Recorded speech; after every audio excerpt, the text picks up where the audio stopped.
തൊലിപ്പുറത്ത് വരുന്ന ഈ പുണ്ണുകളൊക്കെ ക്യാൻസറിന്റെ ഭാഗമായിട്ടാണോ?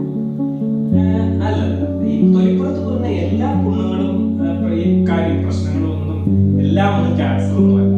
വളരെയധികം ക്യാൻസർ അല്ലാത്ത പുണ്ണുകളുണ്ട്. ഉദാഹരണത്തിന് ഡയബറ്റീസ് ഉള്ള ആൾക്കാരുടെ കാലിൽ കാണുന്ന പുണ്ണുകൾ, അതൊക്കെ വളരെ കോമൺ ആയിട്ട് കാണുന്ന പുണ്ണുകളാണ്.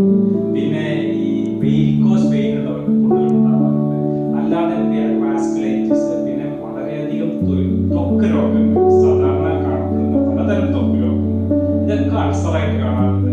പിന്നെ ഈ തൊലിപ്പുറത്ത് പ്ലാക്ക് എന്ന് പറയുന്ന ചെറിയ ചെറിയ പാടകൾ പോലെ, ചെറിയ ചെറിയ തടിപ്പുകൾ പോലെ, ചിലപ്പോൾ ചില സ്ഥലത്ത് ചെറിയ ചെറിയ പുണ്ണുകളായിട്ട് ഇങ്ങനെയൊക്കെ കാണുന്നു. ഒത്തിരി സ്കിന്നിനകത്ത് കാണാറുണ്ട്. പക്ഷേ ചിലപ്പോൾ സ്കിന്നിൽ ക്യാൻസർ വരാം എന്നുള്ളതാണ് സത്യം. 3 തരം ക്യാൻസറുകളാണ് ബേസിക്കലി വളരെ കോമൺ ആയിട്ട് സ്കിന്നിൽ കാണുന്നത്. Basal cell carcinoma, squamous cell carcinoma, malignant melanoma. 3 തരം ക്യാൻസറുകളാണ് കാണുന്നത്. ഈ ബേസൽ സെൽ കാർസിനോമ എന്ന് പറഞ്ഞാൽ ചെറിയ ചെറിയ പ്ലാക്ക്, അതായത് ചെറിയ ചെറിയ പാടുകളായിട്ടാണ് കാണുന്നത്. കാലിൽ കാണാറുണ്ട്, കൂടുതലും മുഖത്താണ് കാണാറുണ്ട്. ഈ സൂര്യപ്രകാശം അടിക്കുന്നതാണ് ഒരു മേജർ കാര്യം. അപ്പൊ നമ്മളെപ്പോഴും പറയാറുണ്ട് വിറ്റമിൻ ഡി കിട്ടാനായിട്ട് സൂര്യപ്രകാശം അടിക്കണം. ശരിയാണ്, വിറ്റമിൻ ഡി കിട്ടണമെങ്കിൽ കുറച്ച് സൂര്യപ്രകാശം നമ്മുടെ ശരീരത്തിന് ആവശ്യമാണ്. പക്ഷെ നമ്മുടെ സൂര്യപ്രകാശം കൂടിക്കഴിഞ്ഞാൽ അതുമൂലമാണ് ഉണ്ടാവുന്ന ഒരു ക്യാൻസറാണ് ബേസിക്കലി ഈ 3 തരം ക്യാൻസർ. എല്ലാമല്ല, സൂര്യപ്രകാശം അടിക്കാത്ത ഭാഗങ്ങൾ, ശരീരഭാഗങ്ങളിൽ വരാം. അതിനകത്ത് ബേസൽ സെൽ കാർസിനോമ പലപ്പോഴും മുഖത്തൊക്കെയാണ്, അല്ലാതെയും ഈ മൂക്കിന്റെ ഇവിടെ, പിന്നെ ഈ കൺപോളകൾ, ചുണ്ടിന്റെ മുകളിൽ, ഈ മുഖത്ത് പല ഭാഗങ്ങൾ സൂര്യപ്രകാശം അടിക്കുന്ന സ്ഥലങ്ങളിലൊക്കെ കാണുന്നത് പലപ്പോഴും കുറച്ച് കറുപ്പ് കലർന്ന ചെറിയ പുണ്ണുകൾ ഉള്ള ചെറിയ ചെറിയ പാടുകളായിട്ടാണ് കാണുന്നത്. ചിലപ്പോൾ അത് കുറേ നാളായിട്ട് പതുക്കെ ഉണ്ടായിട്ട് വളരെ കൊല്ലങ്ങളായിട്ട് അങ്ങനെ ഉണ്ടാവും. വളരെ പതുക്കെ ആയിരിക്കും അത് വളരുന്നത്. ചിലപ്പോൾ അത് ക്യാൻസർ ആവാൻ സാധ്യതയുണ്ട്, ബേസൽ സെൽ കാർസിനോമ. പക്ഷെ നേരത്തെ നമ്മൾ ഡയഗ്നോസ് ചെയ്ത് കഴിഞ്ഞാൽ വളരെ എളുപ്പമാണ് പൂർണ്ണമായിട്ട് സുഖപ്പെടുത്തുന്നത്.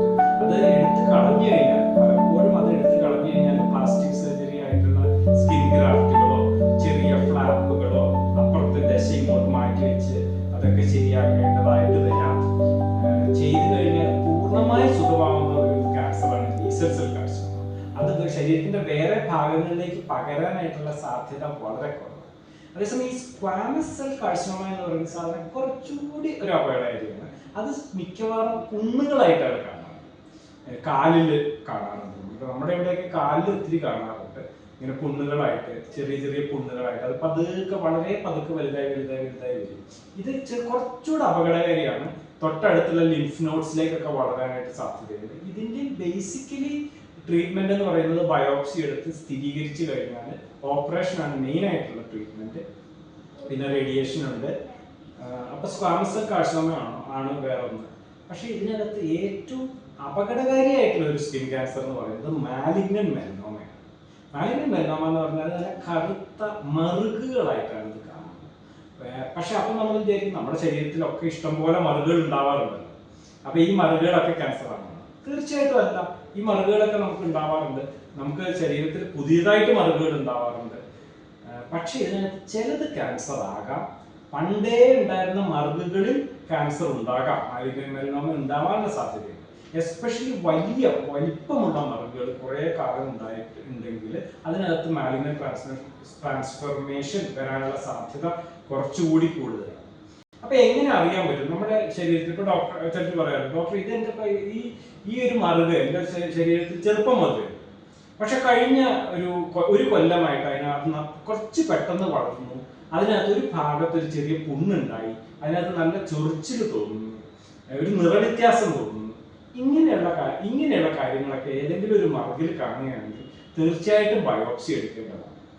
ഇതല്ലാതെ തന്നെ പെട്ടെന്ന് മറുകുകൾ ഉണ്ടായി വളരെ പെട്ടെന്ന് വലുതാകാനും സാധ്യതയുണ്ട്. ചിലപ്പോൾ കൈയുടെ അടിഭാഗത്ത് പിന്നെ നമ്മുടെ കാലിന്റെ വെള്ളയിൽ ഒക്കെ ചിലപ്പോൾ നമ്മൾ ശ്രദ്ധിക്കാതെ ഇതുപോലെ കറുത്ത പാടുകൾ വന്ന് അത് നല്ല വലുതാവുമ്പോഴേ പലപ്പോഴും ആൾക്കാർ ശ്രദ്ധിക്കാറുള്ളൂ. ഇതൊക്കെ മാലിഗ്നന്റ് മെലനോമ ആവാനുള്ള സാധ്യത ചെറുതായിട്ടാണെങ്കിലും ഉണ്ട്. ഡെഫിനറ്റ് ആയിട്ടും നമുക്ക് സംശയം ഉണ്ടെങ്കിൽ നമ്മൾ ഡോക്ടറെ കാണിക്കേണ്ടതാണ്. അത് നമുക്ക് എക്സസൈസ് ചെയ്ത് അതായത് അത് എടുത്തു മാറ്റി ഫലപ്രദമായ ട്രീറ്റ്മെന്റ് ഉണ്ട്. അല്ലെങ്കിൽ മെലനോമയൊക്കെ ആണെങ്കിൽ പ്രത്യേകിച്ചും ആദ്യമേ തന്നെ ട്രീറ്റ്മെന്റ് എടുക്കേണ്ടതാണ്. അത് കുറച്ച് അപകടകരമായ ക്യാൻസറാണ്.